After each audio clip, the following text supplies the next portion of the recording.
ನಿಟ್ಟೂರಿನಲ್ಲಿ ಯಶವಂತಪುರ ಚಿಕ್ಕಮಗಳೂರು ರೈಲು ನಿಲುಗಡೆ.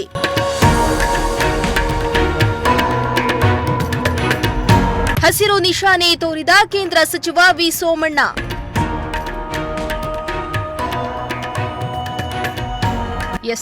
ತುಮಕೂರು ಸಂಸದರಾಗಿ ಚುನಾಯಿತರಾದ ವಿ ಸೋಮಣ್ಣ ಕೇಂದ್ರದಲ್ಲಿ ರೈಲ್ವೆ ಖಾತೆಯ ರಾಜ್ಯ ಸಚಿವರಾಗಿ ಆಯ್ಕೆಯಾಗ್ತಿದ್ದಂತೆ ರೈಲ್ವೆ ಇಲಾಖೆಯಿಂದ ತುಮಕೂರಿಗೆ ಭರಪೂರ ಕೊಡುಗೆಗಳನ್ನು ನೀಡುತ್ತಿದ್ದಾರೆ.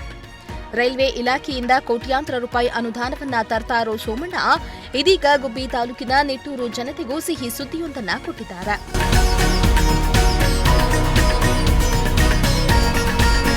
ಹೌದು, ರೈಲ್ವೆ ಗೇಟ್ನಿಂದಾಗಿ ಸಾರ್ವಜನಿಕರಿಗೆ ಆಗ್ತಾ ಇದ್ದ ಸಮಸ್ಯೆಗಳನ್ನು ಪರಿಹರಿಸುವ ನಿಟ್ಟಿನಲ್ಲಿ ರೈಲ್ವೆ ಸಚಿವರು ದಿಟ್ಟ ಹೆಜ್ಜೆಯನ್ನಿಟ್ಟಿದ್ದಾರೆ.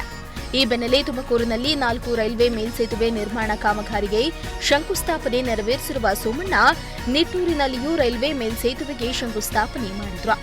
ಜೊತೆಗೆ ನಿಟ್ಟೂರು ರೈಲ್ವೆ ನಿಲ್ದಾಣದಲ್ಲಿ ಯಶವಂತಪುರ ಚಿಕ್ಕಮಗಳೂರು ಎಕ್ಸ್‌ಪ್ರೆಸ್ ರೈಲಿನ ಹೆಚ್ಚುವರಿ ನಿಲುಗಡೆಗೂ ಸೋಮಣ್ಣ ಹಸಿರು ನಿಶಾನೆಯನ್ನ ತೋರಿದ್ದಾರೆ.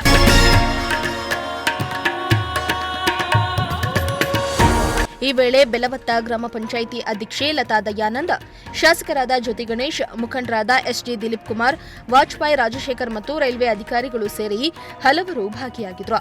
ನಿಟ್ಟೂರು ಹೋಬಳಿ ಸೇರಿದಂತೆ ಕಡಬ ಹೋಬಳಿಯ ಭಾಗದ ಹಲವು ಸಾರ್ವಜನಿಕ ಮತ್ತು ರೈತರ ಬಹುದಿನದ ಬೇಡಿಕೆಯಾಗಿದ್ದ ಎಕ್ಸ್‌ಪ್ರೆಸ್ ರೈಲು ನಿಲುಗಡೆಯನ್ನ ಸಚಿವರು ಈಡೇರಿಸುವ ಮೂಲಕ ಚುನಾವಣೆ ಸಂದರ್ಭದಲ್ಲಿ ಜನರಿಗೆ ನೀಡಿದ ಭರವಸೆಯನ್ನ ಉಳಿಸಿಕೊಂಡಿದ್ದಾರೆ.